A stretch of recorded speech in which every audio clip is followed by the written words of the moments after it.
Craig, this is a pretty good deal. You don't really have to do any mowing here. True story right now.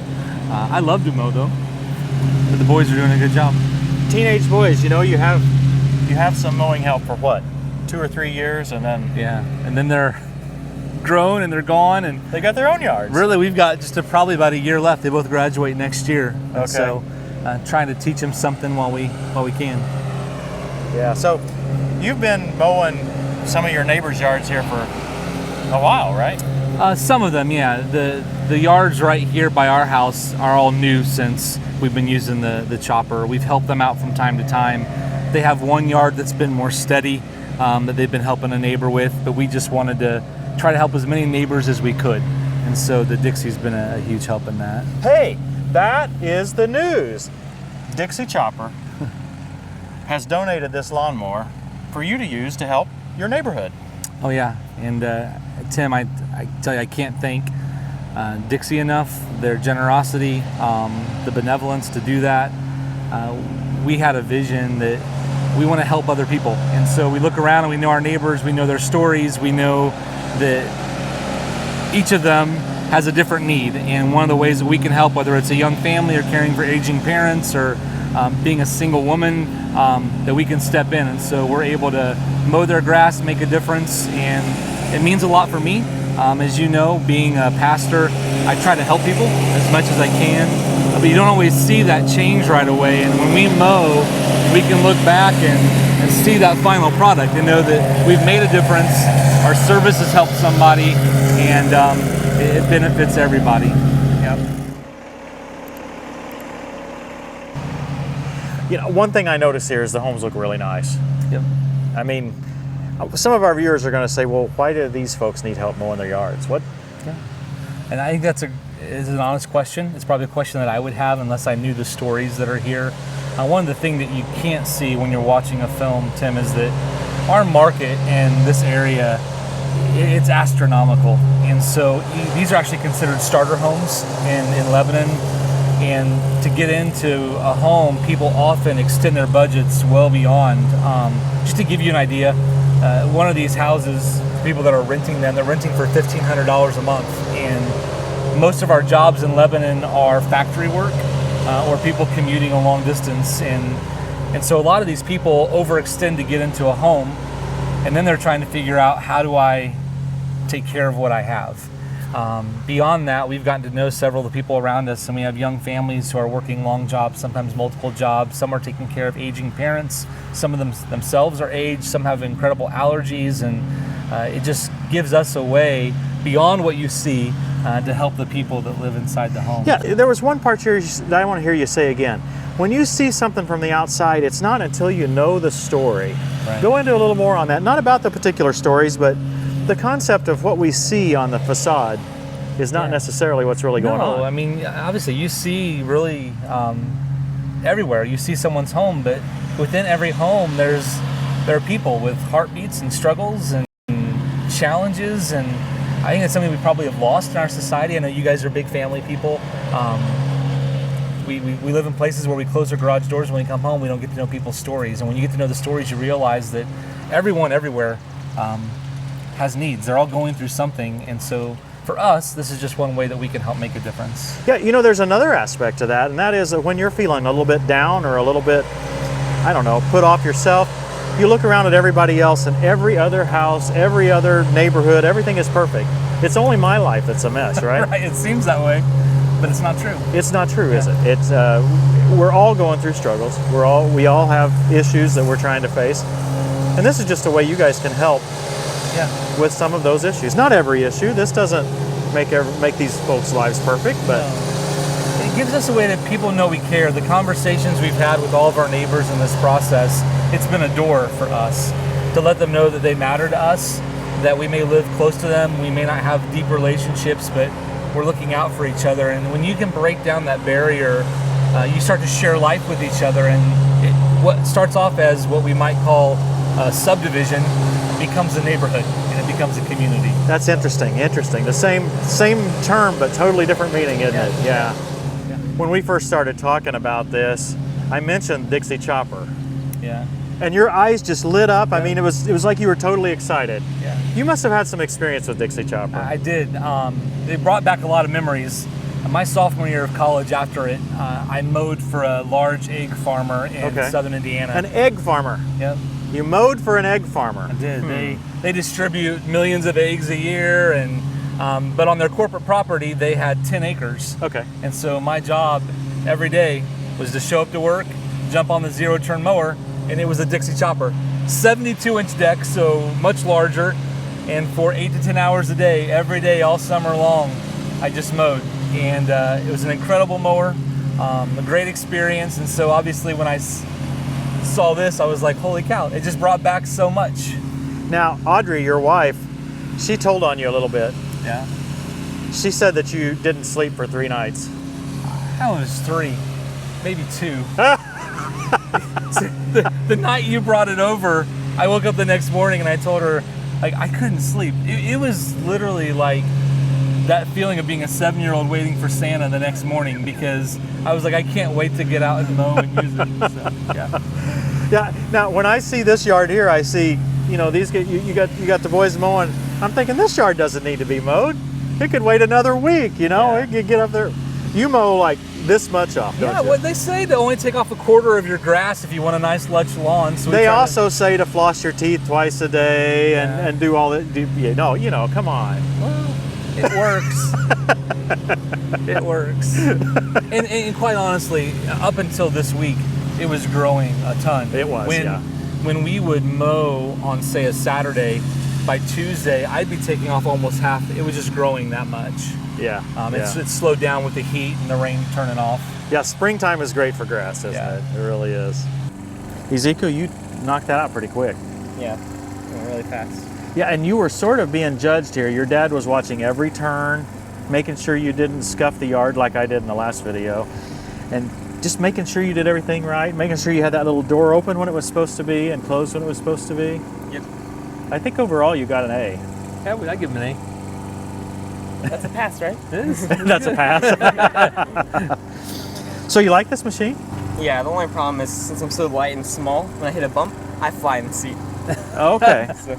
More cheeseburgers, that's what you need. More cheeseburgers. We can fix that. Now, Craig, you've had some more time with this machine. You know, I didn't do a very good job, I don't think, of going over some of the features.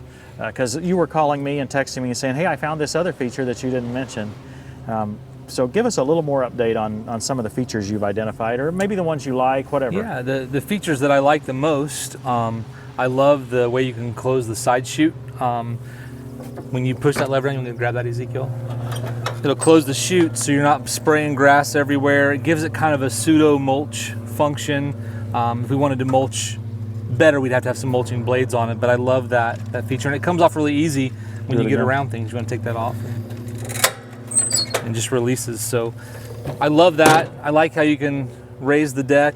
If we wanted to add, we could add a electronic deck lift to it, but as it is, it gives Ezekiel a nice good thigh workout. Well, it's not really that difficult. And, it's not like it's hard. I don't really know that would be necessary at all. And it's easy access for cleanup too. We blow it off every time we're done, and so the panels come off really easy to get up underneath and clean those.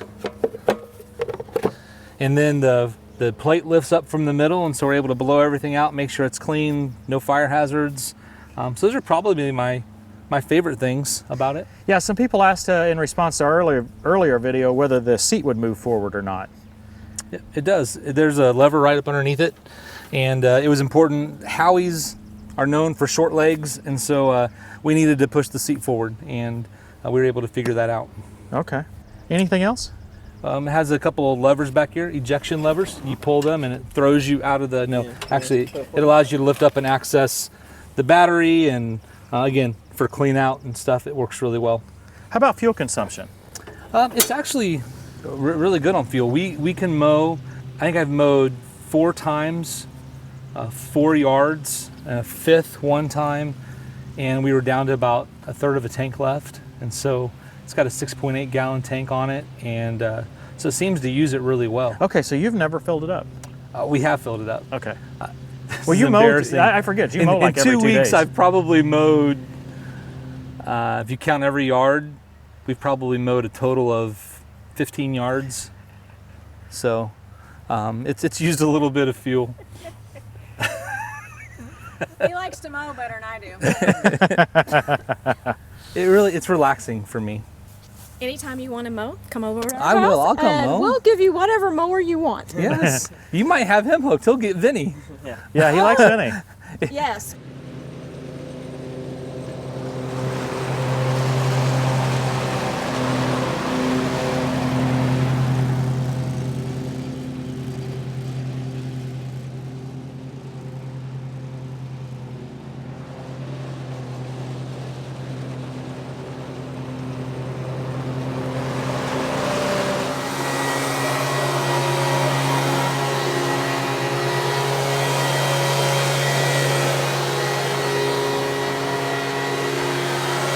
I love seeing their upbeat attitude about doing it.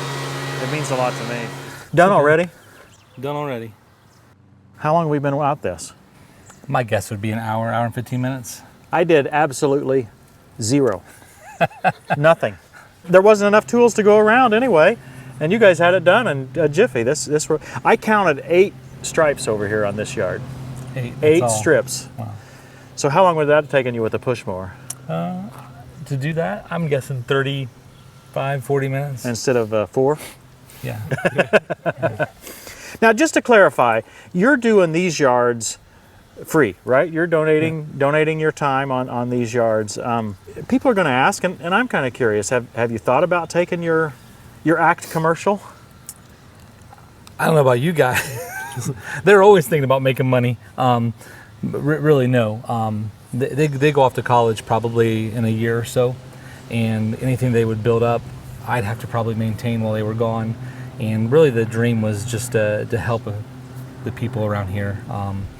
If we wanted to go bigger, I need to figure out how to purchase a trailer, and then it just gets more complicated, I think. And so there are times they do get paid. There are a few people, especially the elderly, they need the help, but they don't want to let us do it for free.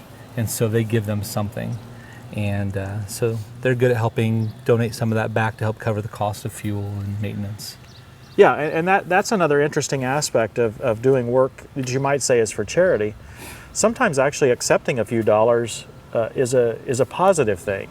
Yeah. Sometimes the person that you're attempting to help, it makes them feel even better to be able to share, because maybe they have more money than they have energy. Yeah. Right, so they've got enough money to be able to share, but they just can't. They don't have the ability anymore, or whatever, to do the work. Yeah, that makes perfect sense. Yeah, and some of the yards we work on, the people have the health to do their own edging or their own trimming. They still want to do something, and so the boys especially help take some of the bulk of that away.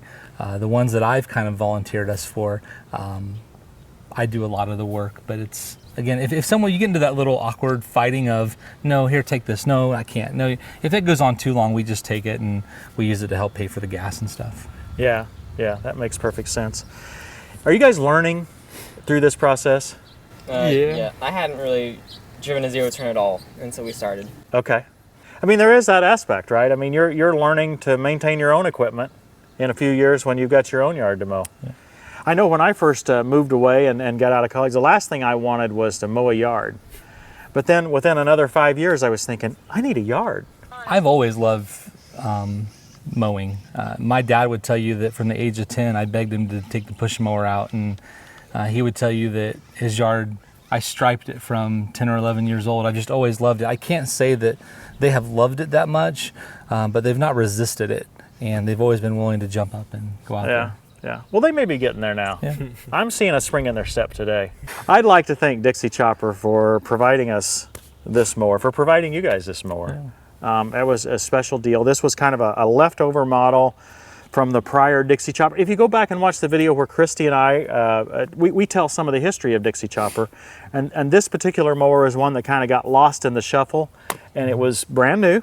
I think it had 1 hour on it when I started, and when I called and asked and told about the situation here, they immediately jumped at the chance. They said, yeah, that's exactly the perfect place for this particular mower to go. And at the same time, you were praying for a mower. I was. 10 weeks praying and not sure how it would turn out. We were looking for a discounted model or something so we could help people. I knew that I want to spend time with our boys and my wife. We want to serve our church well, and so I could not push mow 5 or 6 yards. But the zero turn could change that, and so we just said, God, if this would honor you, would you help us? And it's one of those instances where he used people like you and Christy, and obviously Dixie Chopper and their generosity and their spirit to help make that possible. A great story. It really is a great story. Folks, I hope you've enjoyed it. Thanks for watching. We'll see you next time on Tractor Time with Tim.